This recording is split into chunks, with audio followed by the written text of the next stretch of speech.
Every startup celebrates acquisition. New users arrive, charts climb, metrics glow green. It feels like progress. But books on enduring companies tell a quieter, less glamorous truth. Growth that does not retain is not growth at all. It is leakage disguised as momentum. The companies that build empires are not those that attract attention once, but those that earn attention repeatedly, long after novelty fades. Customer retention begins where most founders stop looking after the sign-up, after the first purchase, after the initial aha moment. This is where reality asserts itself. Users do not leave because they dislike products. They leave because the product slowly stops mattering. The literature is blunt. Churn is rarely caused by a single failure. It is caused by a gradual erosion of relevance. One of the most important lessons in retention is that loyalty is not emotional first, it is practical. Users stay when a product becomes useful, before it becomes impressive.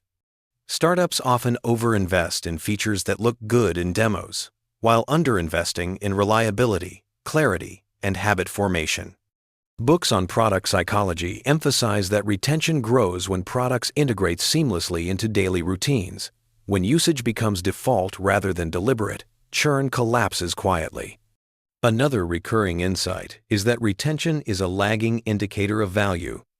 No amount of messaging, discounts, or notifications can compensate for a product that does not deliver consistent outcomes. The strongest retention strategies do not begin with tactics. They begin with understanding the job the user hires the product to do. When that job is completed reliably, retention follows naturally. When it is not, no strategy can save it. Early-stage founders often misunderstand engagement. They equate frequency with loyalty. But books warn that high activity can mask weak retention. Users may click often without committing deeply. True retention reveals itself in resilient users returning after absence, choosing the product over alternatives, tolerating imperfections because the core value remains intact.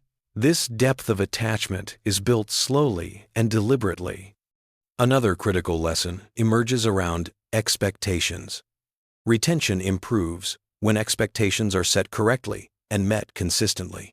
Overpromising creates initial excitement, but accelerates disappointment. Underpromising slows adoption, but builds trust.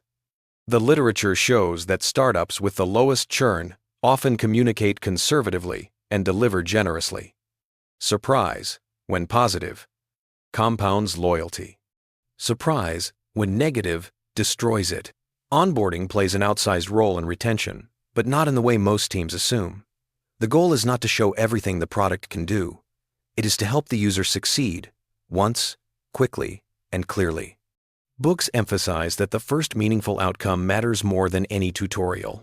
Retention rises when users experience value before they understand complexity. Clarity precedes mastery. Another theme that surfaces repeatedly is personalization.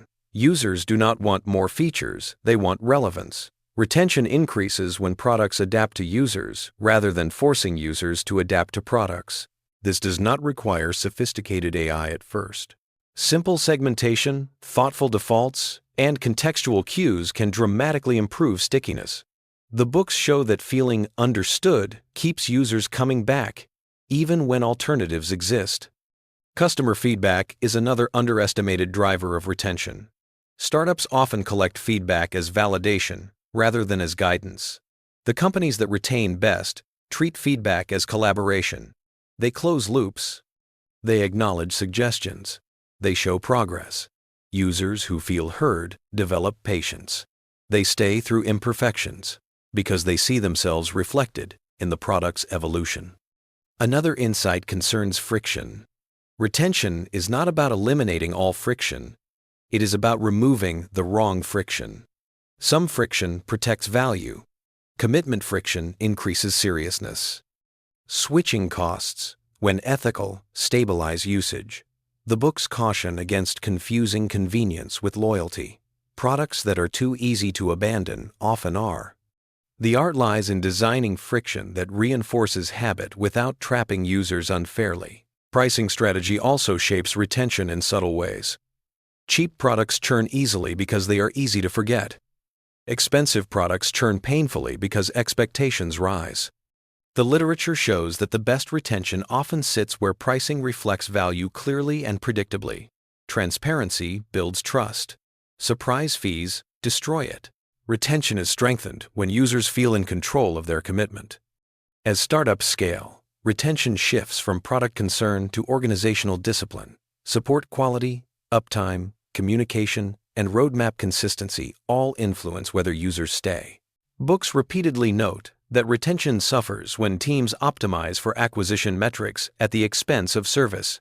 Retention grows when the entire organization treats existing users as the primary asset, not a secondary metric. Another powerful lesson emerges around community. Products that foster user-to-user connection retain more strongly. Shared language, shared progress, shared identity. These elements transform products into ecosystems. The literature shows that when users form relationships around a product, leaving feels like loss rather than choice. Community is retention, with memory. Retention also demands humility. Founders must accept that not all users are meant to stay. Forced retention breeds resentment.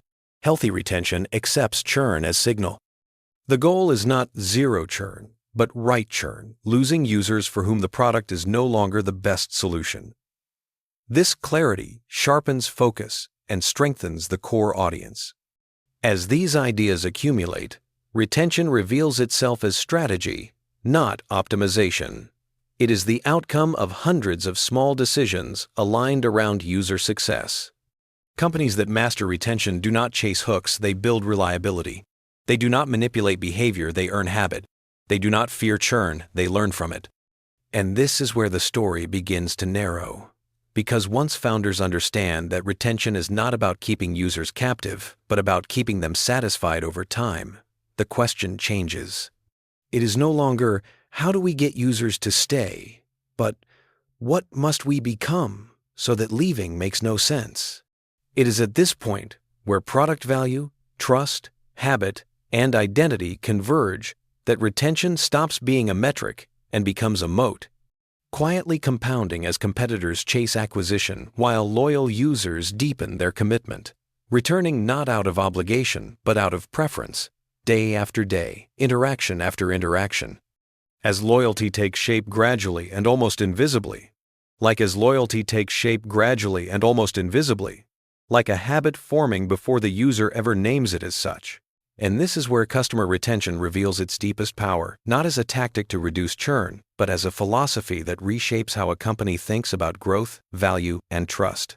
In the second half of the retention journey, startups discover that keeping users is less about persuasion and more about consistency.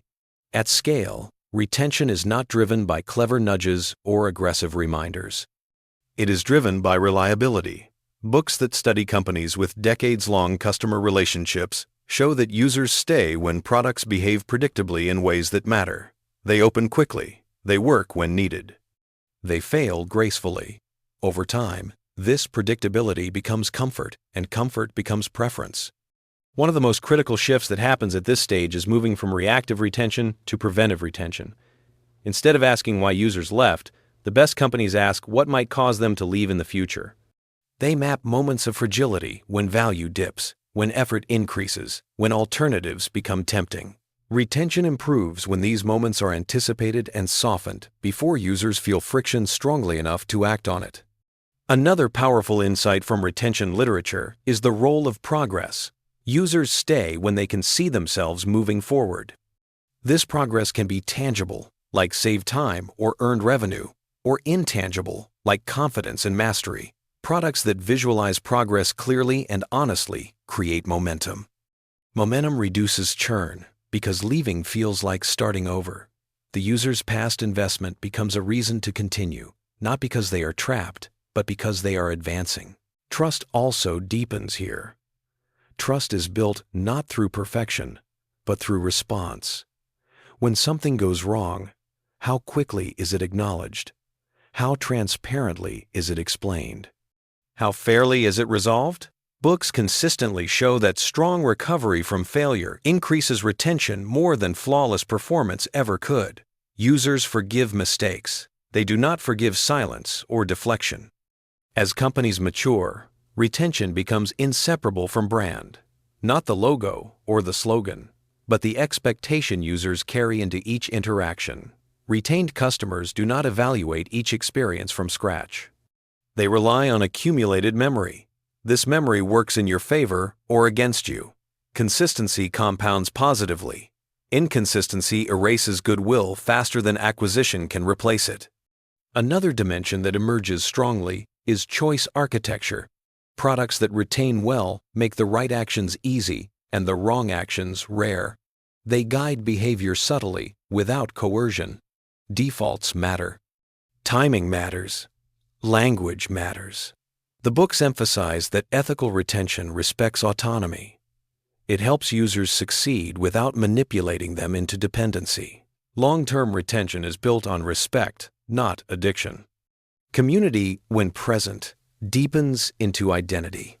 At this stage, users stop saying, "I use this product," and start saying, "I'm the kind of person who uses this." That shift is profound. Identity-based retention is resilient because it connects the product to how users see themselves. Leaving would require redefining that identity. This is why communities built around shared values, not just shared features, retain across market cycles. Retention also reshapes how companies measure success. Vanity metrics lose relevance. Short-term spikes matter less than long-term curves. Teams begin to celebrate quiet wins, renewals, referrals, reactivations. Books show that this mindset shift changes behavior internally. Decisions become user-centric by default. Roadmaps prioritize depth over breadth. The company slows down in the right ways. Eventually, the strongest retention strategies disappear from view. Users do not feel retained. They feel served. The product fits into their lives naturally. They stop evaluating alternatives actively. This invisibility is the goal. Retention that demands attention is fragile. Retention that blends into routine is durable. This is the quiet conclusion the literature reaches. Customer retention is not about keeping users hooked. It is about making the product worth returning to. Over and over. In small moments. Without pressure. Companies that understand this stop chasing loyalty and start earning it. If this reflection resonated with you, pause and ask yourself one question. If your product disappeared tomorrow, what habit in your user's life would break? That answer reveals the true strength of your retention. Share that thought. And if you want to keep exploring how trust, habit, and value quietly outperform hype in building lasting businesses, stay connected. Subscribe, follow, and return. Because the companies that last are not those that shout the loudest, but those their users come back to without being asked.